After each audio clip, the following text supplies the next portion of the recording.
어느 철학자는 이런 이야기를 했습니다. 인간은 생각하는 갈대다. 생각하는 갈대다. 그런 유명한 말을 남겼습니다. 기독교 개념에서 이 성화의 측면에서 바라볼 때는 인간은 역시 갈등하는 존재다 하는 것을 우리가 느낄 수가 있습니다. 사실 우리 믿는 사람들도 갈등이 참 많이 있습니다. 소망과 절망 사이에서 갈등합니다. 사랑과 미움 사이에서 갈등하는 거죠. 선과 악 사이에서 갈등하는 거예요. 신앙세계와 물질세계 사이에서 우리는 갈등을 하며 살아가고 있습니다. 여러분과 저에게도 똑같은 갈등이 있다라는 것입니다. 근데요, 저와 여러분보다도 더 많은 갈등을 가졌던 사람이 있는데요.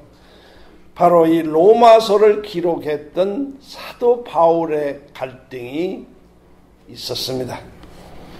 믿음의 한 사람으로서, 영적인 지도자의 한 사람으로서 얼마나 갈등이 심했으면, 오라, 나는 곤고한 사람이라. 누가 이 사망의 몸에서 나를 건져낼 수가 있을까? 고백했습니다. 여기서 우리는 주의해서 들으셔야 합니다. 사도 바울이 곤고한 사람이라고 외친 것은 믿음이 없어서가 아닙니다. 하나님을 몰라서도 아닙니다. 이 세상에 겪는 그러한 세상적인 것 때문에 일어난 것도 아닙니다.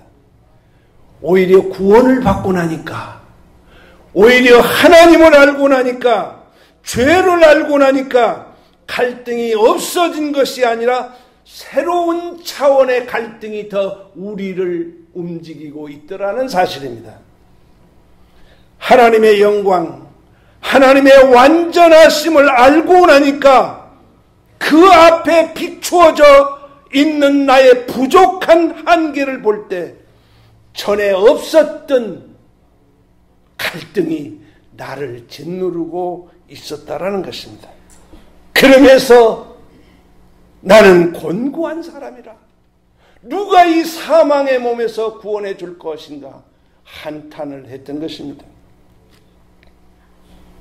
오 하나님이여, 하나님의 온전신 앞에 나는 곤고한 사람입니다. 로마서 7장을 바울의 간증서라고 부릅니다. 바울은 여기서 갈등을 통해서도 성화를 이루어가고 있다라고 말하고 있습니다. 본문에는 두 가지 갈등을 보여주고 있습니다. 첫째는 사도 바울이 사도인데도, 믿는 성도인데도 불구하고 여전히 두 개의 세력이 자기 안에서 싸우고 있음을 보여주고 있다라는 것입니다. 20절에 보면요, 만일 내가 원치 아니하는 그것을 하면 이를 행하는 자가 내가 아니요 내 속에 거하는 죄라고 고백을 했습니다. 이를 행하는 자가 내가 아니라 내 속에 거하는 죄다고 고백을 한 것입니다. 여기에서 강조한 것은 육체인 내 속에 아직도 죄의 파워가 남아서 내 안에서 싸우고 있다라는 것입니다. 22절에 내 속사람으로는 하나님의 법을 즐거워하되, 23절에 내 지체 속에 다른 한 법이 내 마음의 법과 싸워 내 지체 속에 있는 죄의 법 아래로 나를 사로잡아 온다고 고백했습니다. 여기서 내 속에 싸우고 있는 두 세력의 정체가 무엇인지 설명을 해주고 있다고 하는 것입니다.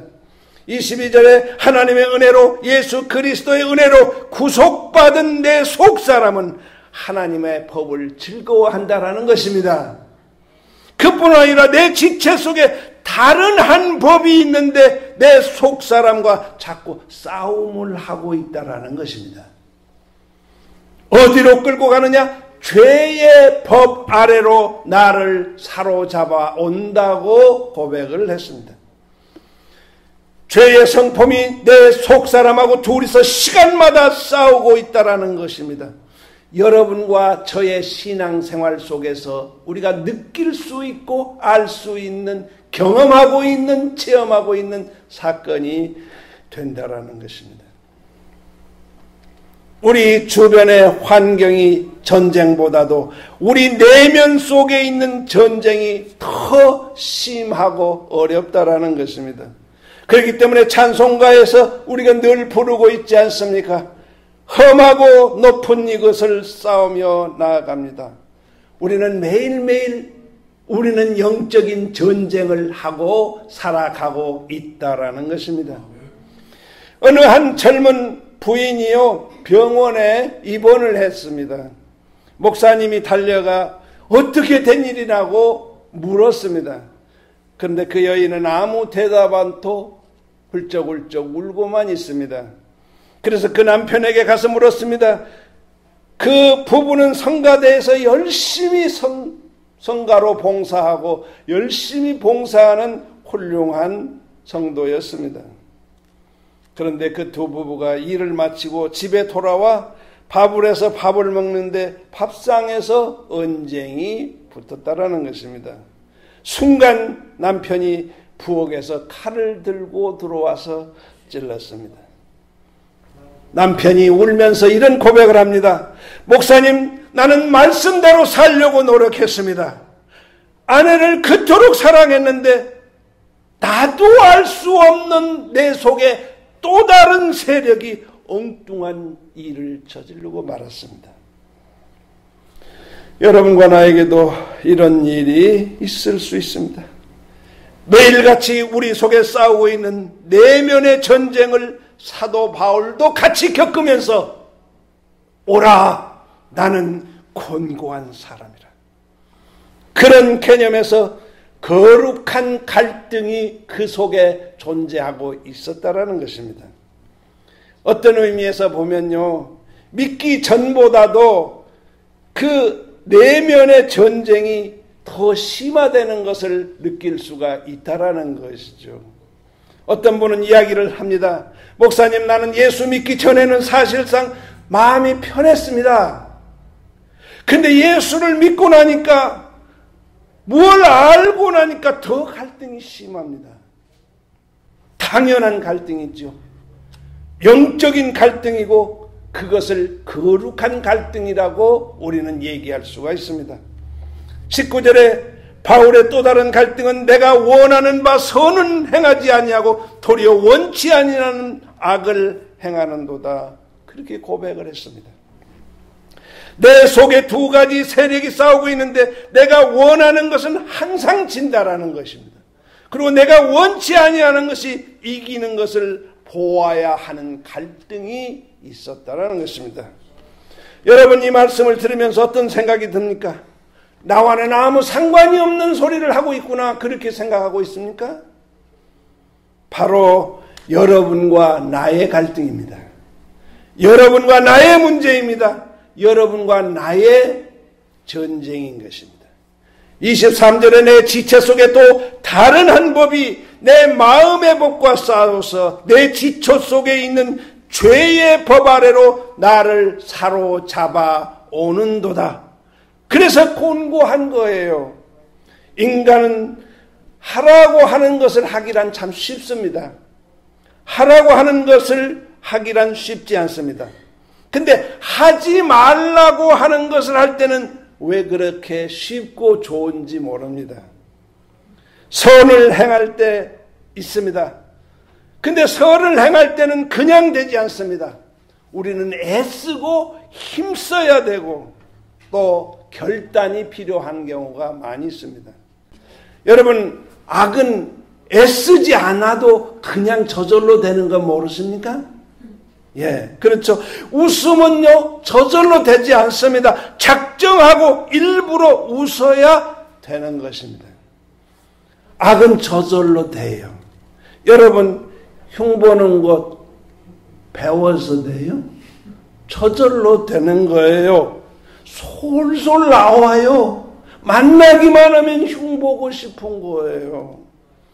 에덴 동산의 아담과 하와가 먹지 말라고 하는 선악과를 보고 뭐라고 했죠?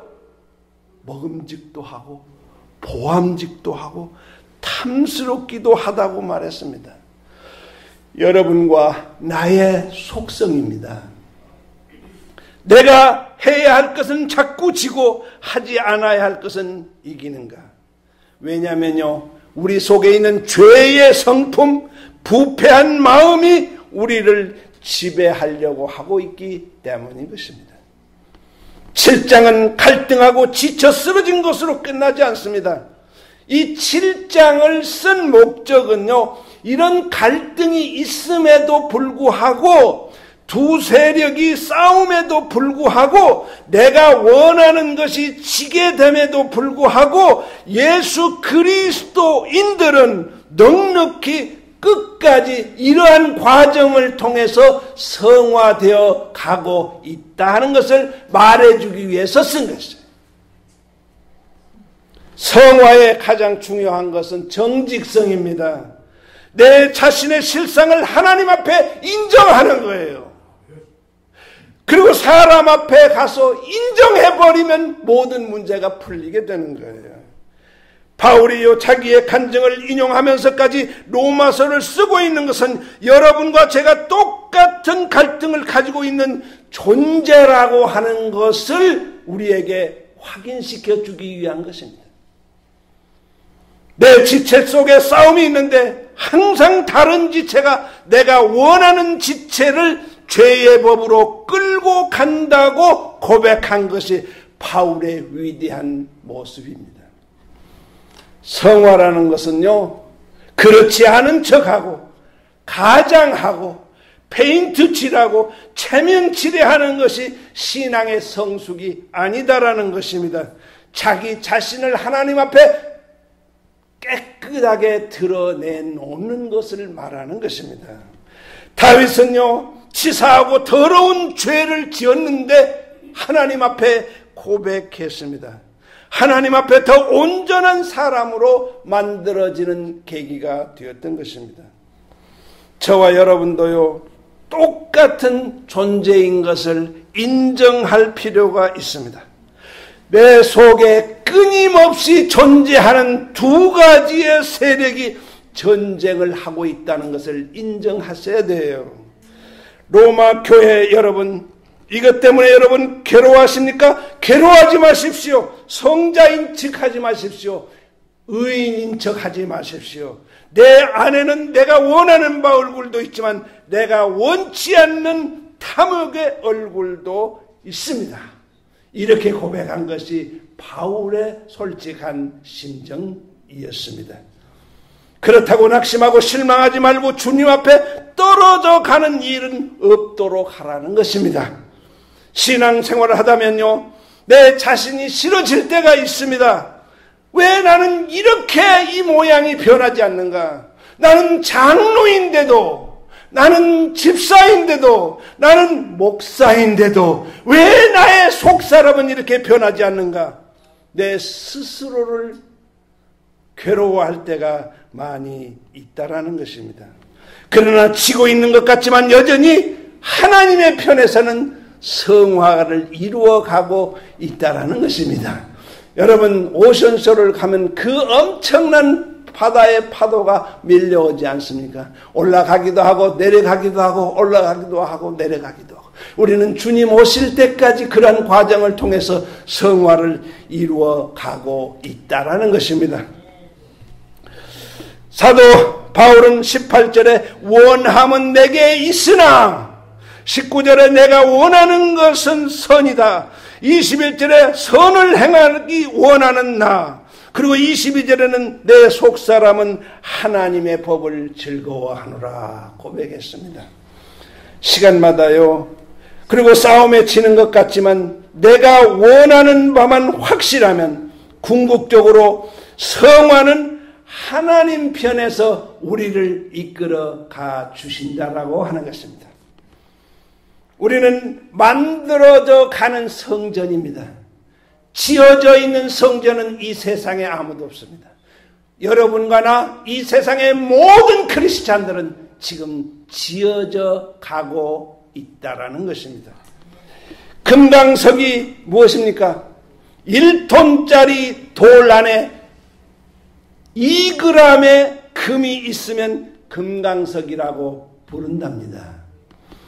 우리 속에 원치 않은 것으로 쌓여있지만 우리 속에 2g 정도의 믿음만 있으면 우리를 금강석이라고 불러준다라는 것입니다.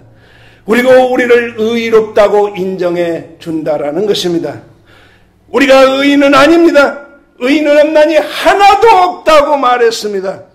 우리는 죄 덩어리인 우리 속에 조그만 믿음을 보시고 우리의 믿음을 의로 여겨 주신다라는 것입니다. 교회는 용광로와 같습니다. 금을 얻기 위하여 끊임없이 돌을 빼내는 작용이 필요하다라는 것입니다. 여기서 마음껏 여러분은 갈등해야 됩니다. 하나님의 말씀을 들으면서 갈등하셔야 돼요. 목사님이 누가 내 사장을 이렇게 정지하게 말씀드렸나? 왜 자꾸 내 얘기만 하는가? 하면서 갈등하셔야 된다라는 거예요. 제가 제 자신 속의 가능성을 보려고 예를 쓰는 것처럼 저도 여러분을 볼 때 무한한 가능성을 바라보고 있습니다. 피차 우리는 그렇게 보아야 됩니다. 주님도 그렇게 우리를 보셨던 것입니다. 우리 주님도요, 예수님을 모른다고 부인했던 베드로 속에 마지막 로마에 가서 거꾸로 십자가에 달려 순교하연 베드로의 얼굴을 바라보면서 참고 기다리셨습니다. 마태는 세리라고 탐욕스러운 얼굴이라고 사람들이 싫어했지만 우리 주님은 마태의 진실을 보았던 것입니다. 마태의 경건함을 보았던 것입니다. 그리고 마태복음을 쓸 만큼 믿음을 보시고 세리를 찾아가 제자로 삼아 주셨습니다. 저와 여러분도 마찬가지입니다. 만일 주님께서 우리 속에 아주 캐내지지 않은 2g 정도의 금강석을 보시지 아니하셨다면 우리를 찾아와 우리를 구원해 주셔서 오늘 이 자리까지 오게 하지 않으셨을 것입니다. 우리가 자녀를 볼 때, 남편을 볼 때도 그런 눈으로 보셔야 되는 거예요. 아무리 말을 안 듣고 아무리 속썩이는 아이 속에 2g 정도의 금 같은 믿음을 보시고 그 아들을 용납하고 이해하고 기도해주고 인커레이지 시켜 주셔야 된다는 것입니다. 비록 지고 있지만 싸움은 계속되고 있지만 내가 원하는 것이 무엇이라고 분명히 정해놓고만 있으면 하나님의 역사는 우리 속에 일어나게 된다는 것입니다. 25절에 우리 주 예수 그리스도로 말미암아 하나님께 감사하리로다. 그런즉 내 마음으로는 하나님의 법을 육신의 몸으로는 죄의 법을 섬기노라. 바로 윗절에 오라 나는 곤고한 사람이로다. 누가 이 사망의 몸에서 나를 건져줄 것이냐.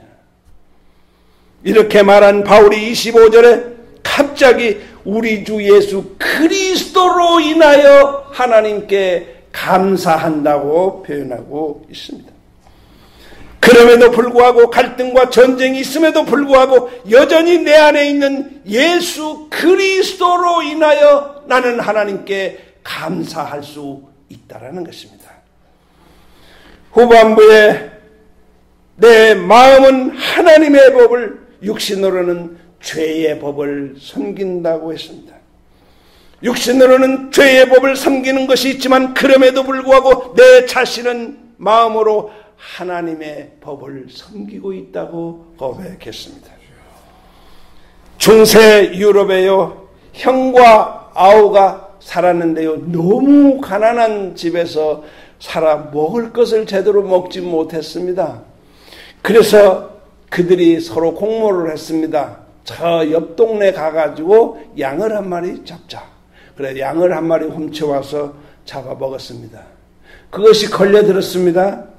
그래가지고 그들이 잡혀 들어가서 둘 다 이마에 ST라고 하는 인을 크게 붙여놨습니다. ST는 뭐예요? Sheep Theft.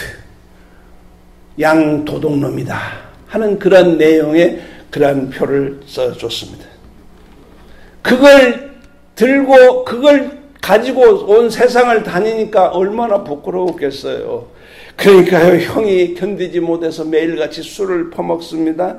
죄에 빠져 감옥에 다녀옵니다. 또 다녀갑니다. 또 감옥에 수없이 다니다가 결국은 그는 죄 가운데서 죽었습니다. 근데 동생은 달랐습니다. 하나님 말씀대로 살려고 노력했습니다. 많은 수모를 그 사인 때문에 그는 당하고 살았습니다. 그러나 여호와만을 생각하고 여호와 앞에 서 있는 나 자신을 생각하면서 늘 하나님 앞에 회개하는 마음으로 열심히 신앙생활을 했습니다. 그가 노인이 됐습니다. 그 동생은 동네 사람들에게 훌륭한 노인으로 통했습니다. 한 번은 한 아이가 어머니에게 물었습니다. 저 영감 이마에는 ST가 써 있는데 그것은 무슨 뜻이냐고 물었습니다. 그 어머니가 그것은 아마도 세인트, 성자라고 하는 의미일 것이다. 그렇게 대답을 했다라는 것입니다.